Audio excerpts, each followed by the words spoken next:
দর্শক, রাজধানীতে প্রায় সব সবজির দাম একটু চড়া, তবে একটু ভিন্ন চিত্র দেখা গেল কুষ্টিয়াতে। আগাম শীতকালীন সবজিতে সয়লাব বাজার দর ভালো পাওয়ায় খুশি কৃষকও, তবে দাম নিয়ে একটু মিশ্র প্রতিক্রিয়া আছে ক্রেতা বিক্রেতাদের। সেই খবরই জানাবো। কুষ্টিয়া থেকে যুক্ত হয়েছেন সহকর্মী রুহুল আমিন বাবু। বাবু, বাজারে শীতকালীন সবজির সরবরাহ কেমন এবং দাম নিয়ে কতটুকু সন্তুষ্ট ক্রেতারা আর বিক্রেতারাই বা কি বলছেন?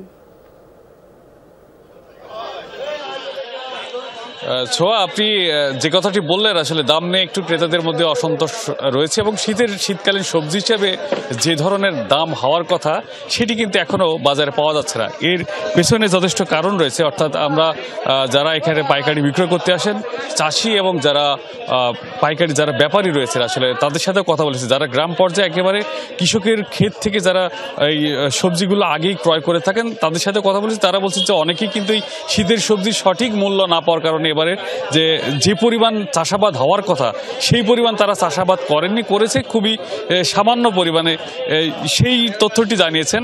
এবং দামের যে বিষয় রয়েছে, এখন দাম কিন্তু অনেক রকম যাচ্ছে। যদি কমের মধ্যে বলা যায়, সব থেকে ধনিয়ার পাতা যাচ্ছে 50 টাকা কেজি দর, এবং বাঁধাকপি মূলা সব থেকে কম দামে বলা যায় শীতের সবজির মধ্যে, যে দুইটা 20 টাকা কেজি দরে পাইকারিতে বিক্রয় হচ্ছে, যেটা খুচরা পর্যায়ে গেলে 25 থেকে 30 টাকা দরে বিক্রয় হচ্ছে।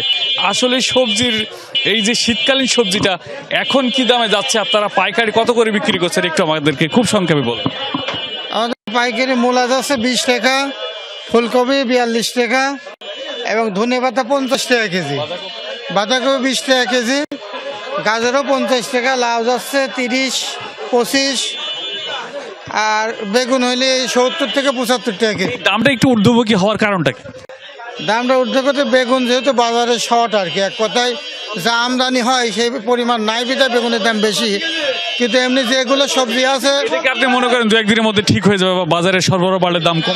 ইনশাল্লাহ 2-1 দিনের ভিতরে ঠিক হয়ে যাবে। অনেক ধন্যবাদ আপনাকে। ছোঁয়া, আসলে শুনছিলেন যে সবজি বাজারে সব থেকে নির্ভর করে চাষিদের যে উৎপাদিত ফসল সেটি আমদানির উপরে, এবং শীতকালীন সবজি হিসেবে যে পরিমাণ আমদানি হওয়ার কথা কিন্তু সেই পরিমাণ কিন্তু আমদানি হয় না, যে কারণে কিন্তু এই দামটি বেড়েছে। আরও একটি বিষয় রয়েছে, শীতকালীন সবজি হিসেবে বিশেষজ্ঞরা সবসময় বলে থাকেন শীতকালীন সবজি হলেও সেটিকে কিন্তু যথেষ্ট পরিমাণে পানি দিয়ে ধুয়ে এবং যত্ন করেই সেটি কিন্তু খাওয়া উচিত বলে মনে করেন, কারণ প্রচণ্ড পরিমাণে সারেরও কিন্তু ব্যবহার হয়ে থাকে। ছোঁয়া, খুব স্বাভাবিক। ধন্যবাদ বাবু যোগ দেওয়ার জন্য।